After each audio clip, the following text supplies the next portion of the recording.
আপনারা দেখছেন একুশে টেলিভিশন।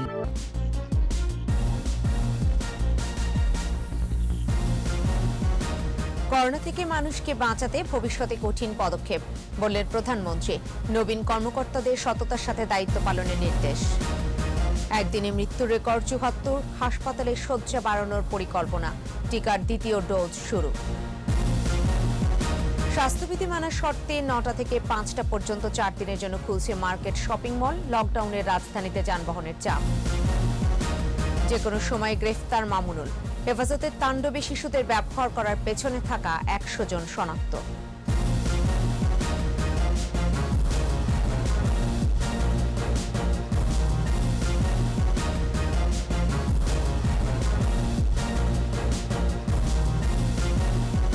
এতক্ষণ শুনছিলেন ফার্স্ট সিকিউরিটি ইসলামী ব্যাংক লিমিটেড সংবাদ শিরোনাম।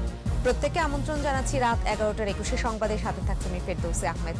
দর্শক, একুশে টেলিভিশনের সংবাদ একই সাথে সরাসরি দেখতে পাবেন আমাদের ফেসবুক পেজ www.facebook.com/2124 অনলাইনে। Mega spider ceiling fan, mega বাতাসে শান্তির পরশ। প্রধানমন্ত্রী শেখ হাসিনা বলেছেন, করোনা থেকে মানুষকে বাঁচাতে আরও কঠোর পদক্ষেপ নেওয়া হবে।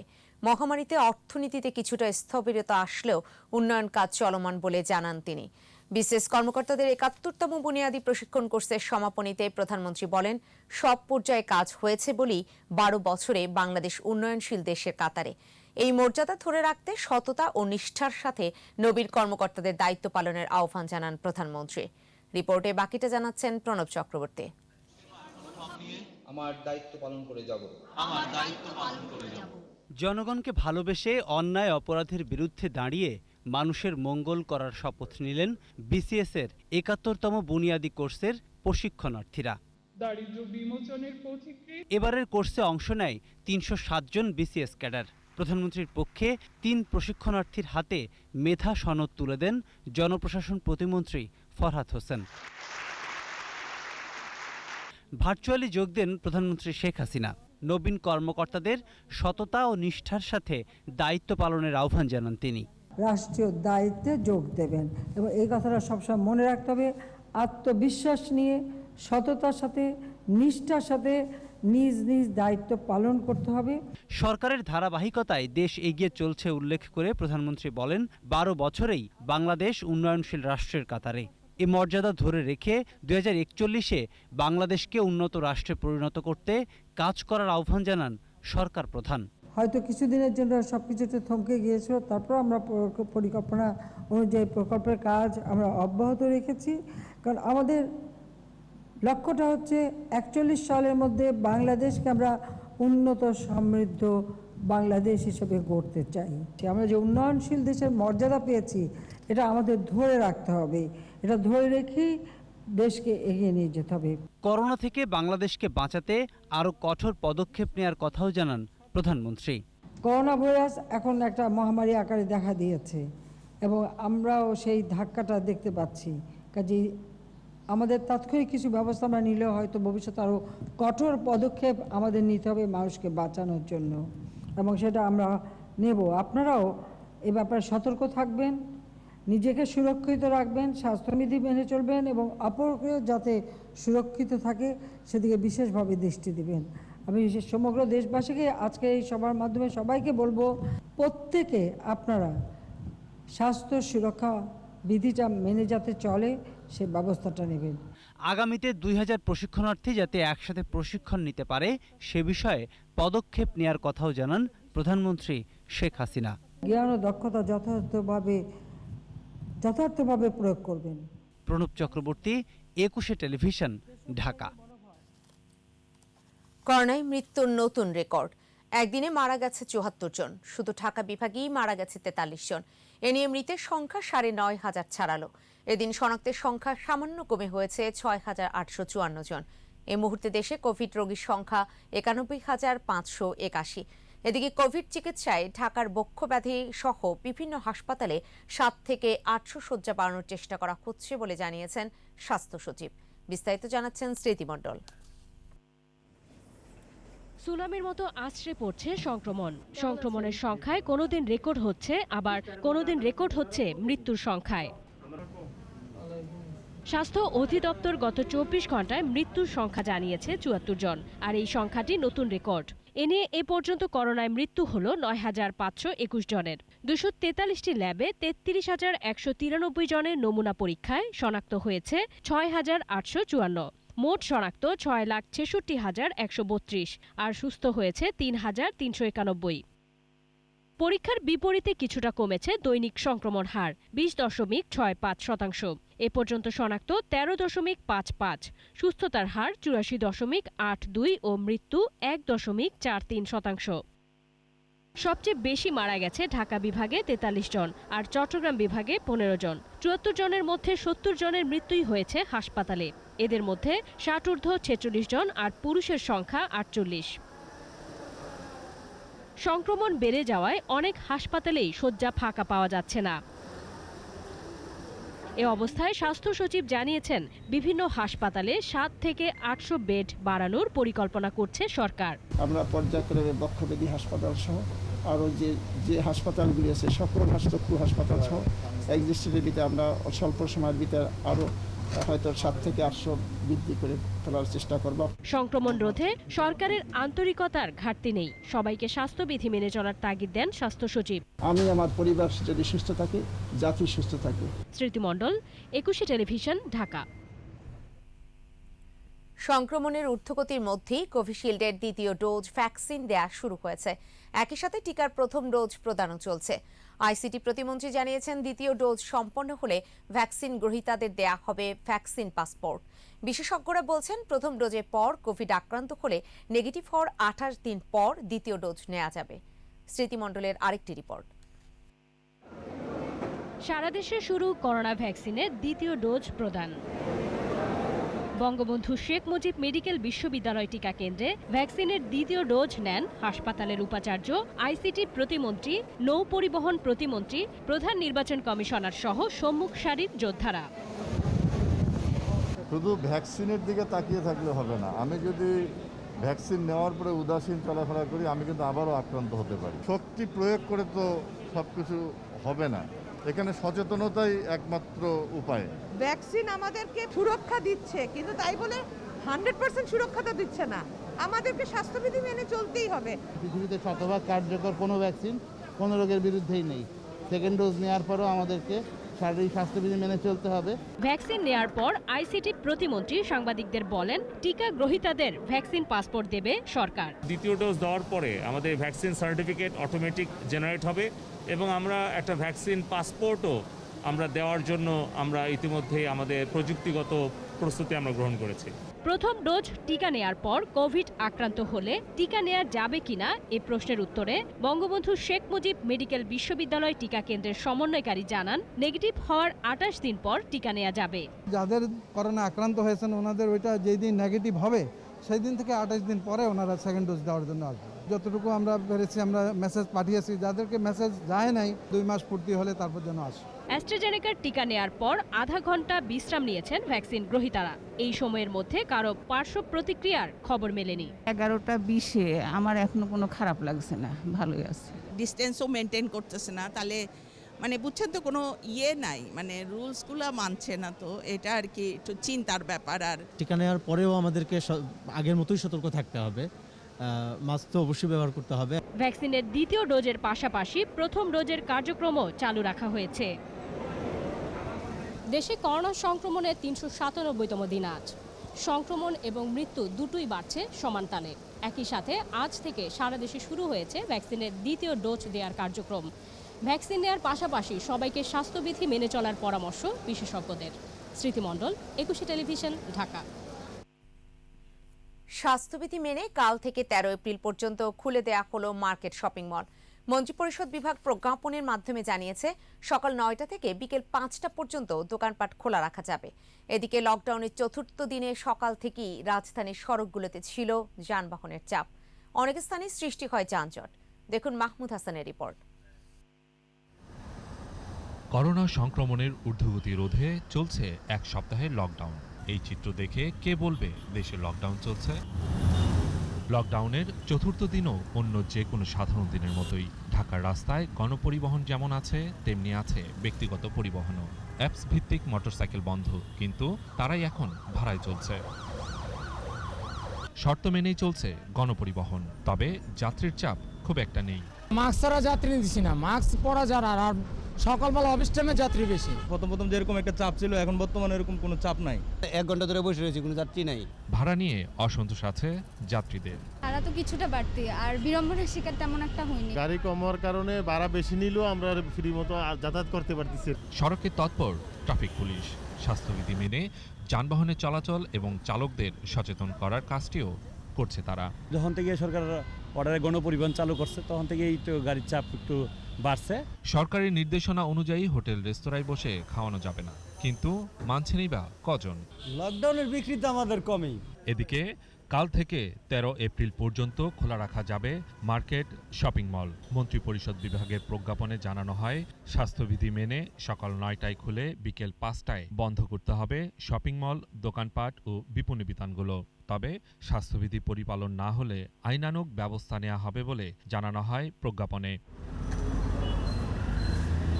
মাহমুদ হাসান, 21 টেলিভিশন, ঢাকা।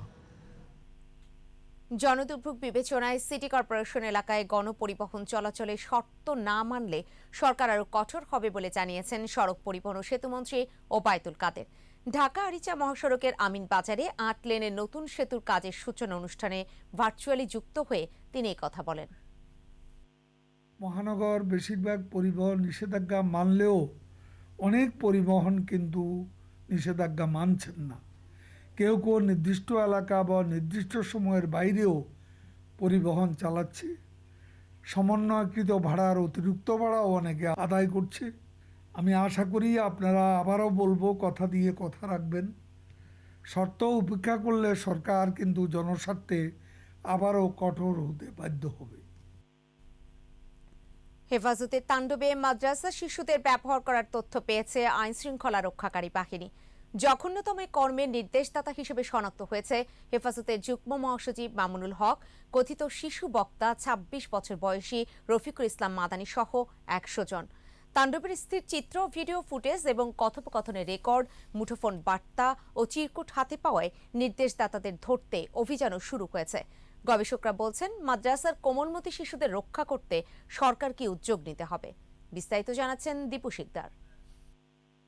প্রধানমন্ত্রী মানি না, যদি ইসলামের বিরুদ্ধে আমি মানি না রাষ্ট্রপতি। সরকার রাষ্ট্র ধর্ম নিয়ে উগ্র বক্তব্য আর উস্কানি দিয়ে এরই মধ্যে আলোচিত নেত্রকোনার কথিত শিশু বক্তা 26 বছরের রফিকুল ইসলাম মাদানী। এই কওমি আলেমরাই, যাদেরকে তোমরা কাঠমোল্লা বলো, এরাই বাংলার তৌহিদি জনতাকে নিয়ে রাজপথে আন্দোলন করে।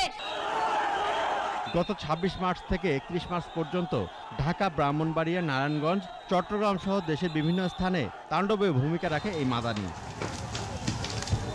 রাজপথে নেমে নিজেও যেমন তাণ্ডব চালায়, আবার মাদ্রাসার শিশুদেরও মাঠে নামতে নির্দেশ দেয়। বুধবার গ্রেফতার হয়ে মাদানী এখন কারাগারে। হেফাজতের তাণ্ডবে শিশুদের ঢাল হিসেবে ব্যবহারের নির্দেশদাতা যুগ্ম মহাসচিব মামুনুল হক। রিসোর্ট কাণ্ডের পর মামুনুল এখন ভীষণ আলোচিত এক চরিত্র। আমি আমার ওয়াইফ সহ এখানে রিফ্রেশমেন্টের জন্য এসেছি। ভাঙচুর, আগুন, সন্ত্রাসে মাদ্রাসার শিশু ছাত্রদের ঢাল হিসেবে ব্যবহারের হুকুমদাতা হিসেবে একাধিক মামলার আসামি এই মামুনুল। পুলিশ বলছে যে কোনো মুহূর্তে গ্রেপ্তার করা হবে তাকে। তাদের রিসেন্ট কিছু কর্মকাণ্ড দেখে মনে হচ্ছে তারা রাষ্ট্রকে চ্যালেঞ্জ করার সাহস দেখাচ্ছে। রাষ্ট্রের চেয়ে শক্তিশালী কেউ না, কোনো ব্যক্তি না, কোনো প্রতিষ্ঠান না। কঠোরভাবে এগুলা আমরা দমন করব। তদন্ত চলছে, সময় মতো যার যার বিরুদ্ধে আইনানুগ ব্যবস্থা নেওয়া প্রয়োজন সবকিছু করা হবে। শিশুদের নিয়ে যারা খেলছে তাদের শনাক্ত করেছে র্যাব। অনেক ছবি, ভিডিও র্যাবের হাতে এসেছে, যা দালিলিক প্রমাণ হিসেবে গুরুত্বপূর্ণ। শিশুদের ঢাল হিসেবে ব্যবহারের নির্দেশ দিয়েছেন, তাদের মধ্যে মামুনুল, মাদানী সহ 100 জনকে শনাক্ত করা হয়েছে। অনেককে আমরা বিভিন্ন ভিডিও ফুটেজ ও স্থির চিত্রের মাধ্যমে শনাক্ত করতে সক্ষম হয়েছি। এদের বিরুদ্ধে আমাদের ভবিষ্যতে অভিযান অব্যাহত থাকবে। গবেষকরা বলছেন, মাদ্রাসা পড়ুয়া শিশুদের যাতে কেউ এভাবে ব্যবহার করতে না পারে তা সরকারকেই নিশ্চিত করতে হবে। এই শিশু কারা? এরা তো আমাদের দেশের গরিব মানুষের সন্তান, যারা স্কুলে পাঠাবার সামর্থ্য নেই। আমরা এদেরকে এই মৌলবাদী সন্ত্রাসীদের নৃশংসতার জিম্মি বানিয়ে রেখে দেবো? এটা খুবই দুর্ভাগ্যজনক বাংলাদেশের জন্য। আমরা মনে করি শিশুদেরকে রক্ষা করতে হবে। শিশুদের যারা উগ্র মতাদর্শে উদ্বুদ্ধ করছে তাদের ছাড় দেওয়ার কোনো সুযোগ নেই বলেও মন্তব্য তার। দীপু শিকদার, একুশে টেলিভিশন, ঢাকা। রিসোর্ট কাণ্ডে আসল স্ত্রী আমিনা তৈয়বা বোন ও কথিত স্ত্রীর সাথে ফোনালাপ যে তার নিজের ও তা স্বীকার করে নিলেন হেফাজত নেতা মামুনুল। ওইসব ফোনালাপে কথিত স্ত্রী জান্নাত আরা যে তার স্ত্রী নয় তা উঠে আসে। মামুনুল বলেছেন, স্ত্রীকে খুশি করতে সীমিত পরিসরে সত্যকে গোপন করার অবকাশ রয়েছে। বিস্তারিত জানাচ্ছেন জসিম জুয়েল। কথিত দ্বিতীয় স্ত্রী জান্নাত আরা ঝর্ণাকে নিয়ে সোনারগাঁয়ের অভিজাত রয়্যাল রিসোর্টে প্রবেশের পর গত শনিবার বিকেলে স্থানীয়দের হাতে আটক হন হেফাজত নেতা মামুনুল হক। স্থানীয়দের জিজ্ঞাসাবাদে মামুনুল জানান তার দ্বিতীয় স্ত্রীর নাম আমিনা তৈয়বা। তবে ঝর্ণার বক্তব্যে জানা যায় মিথ্যা তথ্য দিয়েছেন মামুনুল। পরে কথিত দ্বিতীয় স্ত্রীকে একা ফেলেই চলে যান মামুনুল। ঢাকা চট্টগ্রাম মহাসড়কে যাওয়ার পর মামুনুল জান্নাত আরাকে ফোন করেন। ফাঁস হওয়া সেই ফোন আলাপে অনেক কিছুই খোলাসা হয়।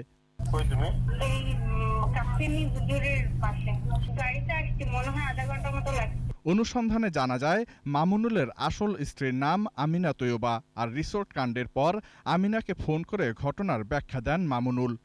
পুরো বিষয়টা তোমাকে আমি সামনে এসে বলবো। ওই মহিলা যে ছিল সাথে সে শহীদুল ইসলাম ভাইয়ের ওয়াইফ, বুঝছো? তো এটা নিয়ে একটা ওখানে অবস্থা এরকম তৈরি হয়ে গেছে যে কথা বলা তারা ওখানে ওরা কি করে ফেলছিল আমাকে, বুঝছো? আচ্ছা, বাসায় আছেন তারপরে কথা যা বলা বলি না বলুম তো, তুমি বিষয়টা অন্য কথা অন্যদেরকে বলতে হইব। পরিস্থিতিটা এরকম হয়ে গেছে এখন, এই জন্য তুমি আবার মাঝখানে অন্য কিছু মনে করো না। মামুনুলের বোনের সাথে তার আসল স্ত্রী আমিনার আরেকটি ফোনালাপ ফাঁস হয়। কেউ ফোন করলে কি বলতে হবে তা শিখিয়ে পড়িয়ে দেন মামুনুলের বোন। সত্যি না না, সত্যি তো আর নাই, মানুষ তো চেষ্টা করবো ফেলানোর জন্য। কি আমার কথা তুমি বুঝছো? হ্যাঁ, তোকে আমাদেরকে প্রশ্ন করা শুরু করছে, অতএব তোমারও প্রশ্ন করবে যে মামুনুল হকের বউ কি জানে আমাদের দিশা করতেছে।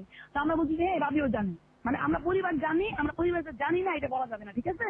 আচ্ছা ঠিক আছে, বলবো তো। আপনি তো ফোনে করেছেন রেকর্ডের কথা বুঝতে সময় রেকর্ড করে কোনো অসুবিধা নাই। এতদিন ওইসব ফোনালাপ নিজের নয় বললেও বৃহস্পতিবার সামাজিক যোগাযোগ মাধ্যমে ফোনালাপগুলো নিজের বলেই দাবি করেন মামুনুল।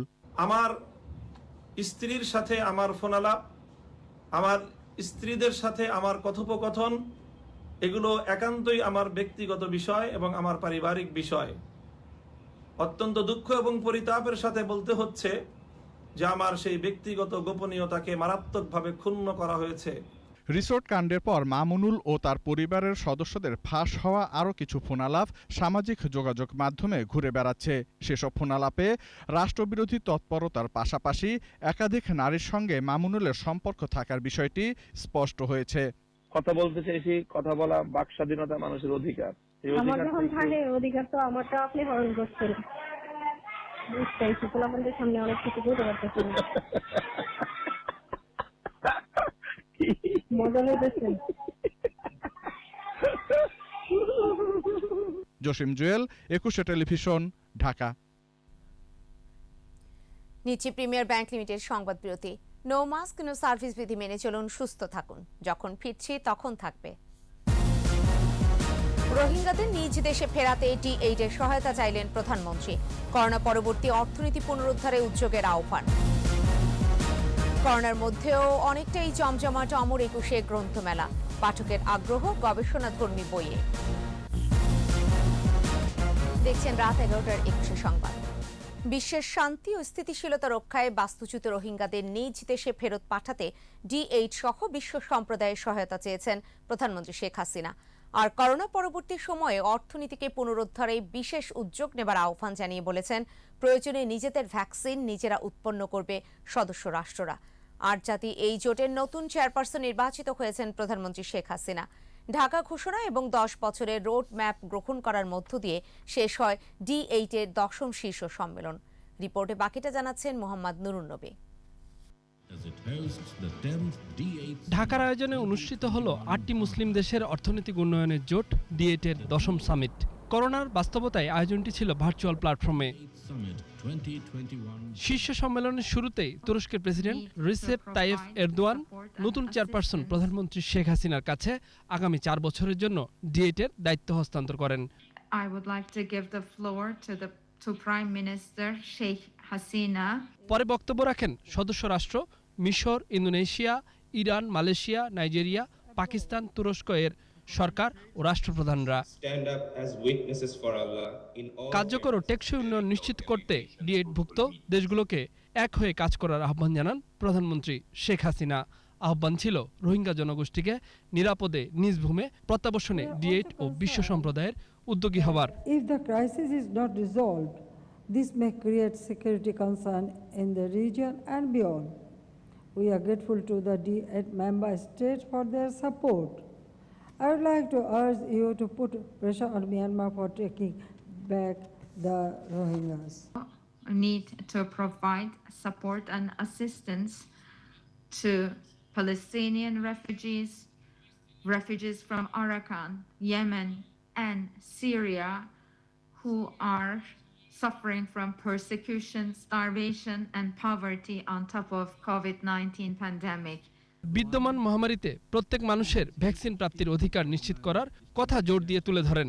বলেন, ভ্যাকসিন নিয়ে রাজনীতি নয় বরং সহজলভ্য করতে হবে। কারো দিকে তাকিয়ে না থেকে নিজেদের ভ্যাকসিন তৈরির উদ্যোগের আহ্বান ছিল প্রধানমন্ত্রী শেখ হাসিনার। We can produce vaccination. Then why there should be any restriction? The testing facilities, availability of the seeds or the raw materials or industry, we can manage that. I think we should work on it together. We must support vaccine multilateralism. In times of pandemic, COVID-19 vaccines are a global public good. Willing to collaborate with member states in our effort to achieve socio-economic development through youth empowerment. Corona পরবর্তী সময়ে অর্থনৈতিক পুনরুদ্ধারে বাণিজ্য বাড়াতে D8-এর সক্ষমতা কাজে লাগাতে সুনির্দিষ্ট রোডম্যাপের প্রস্তাব এসেছে। বাণিজ্যের ডিজিটাল ট্রান্সফরমেশন এ একমত সকল দেশ। Member states have waiting for them around the corner important decisions to make in order for cooperation in the post-COVID era. We believe it will push the adoptions of technology and digital transformation, and this is necessary for the country's economic trajectory. The D8 should develop a youth engagement strategy focused on promoting cultural, educational, scientific, and business exchanges. সামাজিক নিরাপত্তা বাড়াতে নতুন নতুন উদ্যোগ নেওয়া সহ preferential trade agreement বাস্তবায়নের কথা বলেছেন রাষ্ট্র ও সরকার প্রধানরা। মোহাম্মদ নুরুন নবী, 21 টেলিভিশন, ঢাকা। বাংলাদেশ সেনাবাহিনী প্রধান জেনারেল আজিজ আহমেদের আমন্ত্রণে 5 দিনের রাষ্ট্রীয় সফরে বাংলাদেশে এসেছেন ভারতের সেনাবাহিনীর প্রধান জেনারেল MM নারভানে। সফরের প্রথম দিনে বাংলাদেশের সেনা প্রধানের সঙ্গে সৌজন্য সাক্ষাৎ করেন ভারতীয় সেনা প্রধান। এ সময় দুদেশের সশস্ত্র বাহিনীর মধ্যে বিদ্যমান সুসম্পর্ক ভবিষ্যৎ অগ্রযাত্রায় সহযোগিতার বিষয় আলোচনা হয়। করোনা মোকাবেলায় ভারতের সহযোগিতায় কৃতজ্ঞতা প্রকাশ করেন বাংলাদেশ সেনাবাহিনী প্রধান। এর আগে শিখা অনির্বাণে পুষ্পস্তবক অর্পণের মাধ্যমে স্বাধীনতা যুদ্ধে শহীদদের প্রতি শ্রদ্ধা নিবেদন করেন জেনারেল নাভারানে। এরপর বাংলাদেশ সেনাবাহিনী চৌকস দল গার্ড অফ অনার প্রদান করেন। সফর শেষে 13 এপ্রিল বাংলাদেশ ত্যাগ করবেন ভারতের সেনা প্রধান। এবারের আয়োজন BSB গ্লোবাল নেটওয়ার্ক বই মেলা প্রতিদিন।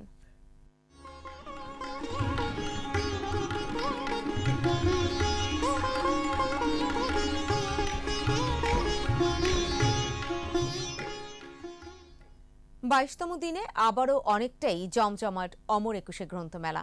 করোনায় মেলার সময়সূচি পরিবর্তন এবং লকডাউনে সমাগম কমেছিল অনেকখানি। বইপ্রেমীরা স্টলে ঘুরে ঘুরে কিনেছেন পছন্দের বই।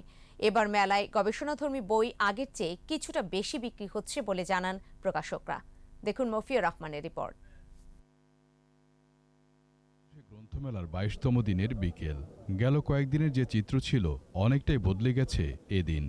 বেড়েছে পাঠক সমাগম। বইপ্রেমীরা ভিড় করছেন বিভিন্ন স্টলে, দেখছেন নানা বই। গল্প, উপন্যাস, কবিতার পাশাপাশি বিক্রি হচ্ছে গবেষণাধর্মী বই। কেউ কিনছেন গবেষণার কাজের জন্য, আবার কেউ বা কিনছেন বিষয়ভিত্তিক জ্ঞান অর্জনের জন্য। প্রকাশকরা বলছেন, গবেষণাধর্মী বইয়ের প্রতি পাঠকের আগ্রহ বেড়েছে। গবেষণাধর্মী আত্মজীবনী, প্রবন্ধ খুব ভালো বিক্রি হয়েছে। যারা মূলত গবেষণা করে, পিএইচডি করে, ডক্টরেট করে, থিসিস করে, এরাই মূলত আমাদের পাঠক বেশি। একটু সিরিয়াস পাঠক, যারা একটু গভীরে যেতে চায়, সাহিত্যের গভীরে যেতে চায়, বাংলা সাহিত্যের গভীরে যেতে চায়, তারা আমাদের এই গবেষণাধর্মী বইগুলো নিয়ে যাচ্ছে। এসব বইয়ের রস আস্বাদন সহজ নয়, তাই এর পাঠকপ্রিয়তা কম বলে মনে করেন অনেক পাঠক। গবেষণা বই আর কি রস কম, এর জন্য তারা কম পড়ে, কিন্তু এই বই আসলে আমাদের পড়া খুবই দরকার। নতুন জ্ঞান সৃষ্টি করার অন্যতম যে জিনিসটা প্রয়োজন সেটা হচ্ছে গবেষণা করা। একটু রিসার্চে একটু আগ্রহ আছে, যার ফলে আমি দেখতে যাচ্ছিলাম যে স্যাররা কিভাবে রিসার্চগুলো করছেন। মেলা শেষ 10 দিনে এসে বই সংগ্রহের পরিমাণ আগের চেয়ে অনেক বেড়েছে। অনেক পাঠকই হাতে বই নিয়ে বের হচ্ছেন মেলা থেকে। 22তম দিনে মেলায় এসেছে 47টি নতুন বই। মফিউর রহমান, একুশে টেলিভিশন, ঢাকা। নিচ্ছি প্রিমিয়ার ব্যাংক লিমিটেড সংবাদ বিরতি। নো মাস্ক নো সার্ভিস বিধি মেনে চলুন, সুস্থ থাকুন। যখন ফিরছি তখন অন্যান্য খবরের সঙ্গে আরও যা থাকছে। পুঁজিবাজারে বড় দরপতন, ৬৬ প্রতিষ্ঠানের ফ্লোর প্রাইস তুলে দেওয়ার বিরূপ প্রভাব বলছেন বিশ্লেষকরা। সেনা শাসকদের রোষে লন্ডনে মিয়ানমারের রাষ্ট্রদূত, ঢুকতে দেয়া হয়নি দূতাবাসে, নিরাপত্তা বাহিনী গুলিতে আরও 11 মৃত্যু। দেখছেন রাত 11টার 21 সংবাদ। দেশীয় শিল্পের বিকাশ ও মানুষের জীবন জীবিকার বিষয়টি আসন্ন বাজেটে বিশেষ গুরুত্ব পাবে বলে জানিয়েছেন অর্থমন্ত্রী আ.ক.ম মুস্তফা কামাল। এফবিসিসিআই, বিজিএমইএ সহ 12টি শীর্ষ ব্যবসায়ীদের সংগঠনের নেতাদের সাথে প্রাক বাজেট আলোচনা শেষে সাংবাদিকদের এ তথ্য জানান তিনি। ভার্চুয়াল আলোচনায় অর্থমন্ত্রী আরও বলেন, অর্থনীতি পুনরুদ্ধারের পাশাপাশি রাজস্ব আদায় বৃদ্ধির দিক নির্দেশনা থাকবে নতুন বাজেটে। জোর দেয়া হবে কর্মসংস্থান সৃষ্টিতেও। প্রতিটি মানুষই দেশের সম্পদ, এমন মন্তব্য করে জীবন ও জীবিকা রক্ষায় সরকার বদ্ধপরিকর বলেও জানান অর্থমন্ত্রী।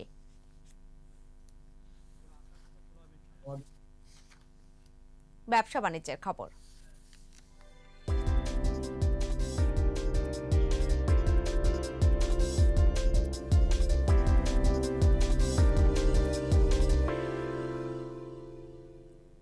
বড় দরপতন হয়েছে দেশের পুঁজি বাজারে।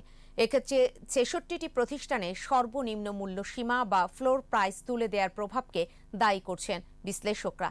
বৃহস্পতিবার ডিএসইতে লেনদেন হওয়া ৩৪৬টি প্রতিষ্ঠানের মধ্যে দর বেড়েছে ৪৭টির, কমেছে ২৬৪টির, আর অপরিবর্তিত ছিল ৩৫টির দর। ডিএসইর প্রধান সূচক ডিএসইএক্স ৮২ পয়েন্ট কমে নেমে আসে ৫,২৫৪ পয়েন্টে। দিন শেষে ডিএসইতে লেনদেনের পরিমাণ দাঁড়ায় ৪৭৫ কোটি ৮৭ লাখ টাকা। সূচক কমেছে অপর স্টক এক্সচেঞ্জ সিএসইতেও। লেনদেন হয়েছে ২৪ কোটি ৬০ লাখ টাকার শেয়ার ও মিউচুয়াল ফান্ড ইউনিট। শেষ করব রাত 11টার 21 সংবাদ। যাবার আগে ফার্স্ট সিকিউরিটি ইসলামী ব্যাংক লিমিটেড সংবাদ শিরোনামগুলো জানিয়ে দিতে চাই আরও একবার। করোনা থেকে মানুষকে বাঁচাতে ভবিষ্যতে কঠিন পদক্ষেপ বললেন প্রধানমন্ত্রী, নবীন কর্মকর্তাদের সততার সাথে দায়িত্ব পালনের নির্দেশ। একদিনে মৃত্যু রেকর্ড ৭৪, হাসপাতালে শয্যা বাড়ানোর পরিকল্পনা, টিকার দ্বিতীয় ডোজ শুরু। যেকোনো সময় গ্রেফতার মামুনুল, হেফাজতের তাণ্ডবে শিশুদের ব্যবহার করার পেছনে থাকা ১০০ জন শনাক্ত।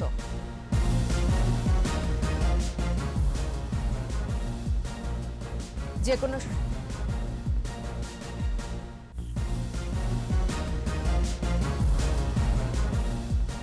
সর্বশেষ খবর জানতে ডায়াল করুন 2021 নম্বরে, আর ভিজিট করুন 21-tv.com এই ওয়েবসাইটে। এছাড়া ফেসবুকে ভিজিট করতে পারেন facebook.com/2124 অনলাইনে। পরবর্তী সংবাদ রয়েছে রাত 1টায়, দেখার আমন্ত্রণ রইল। স্বাস্থ্যবিধি মেনে চলুন, সুস্থ থাকুন।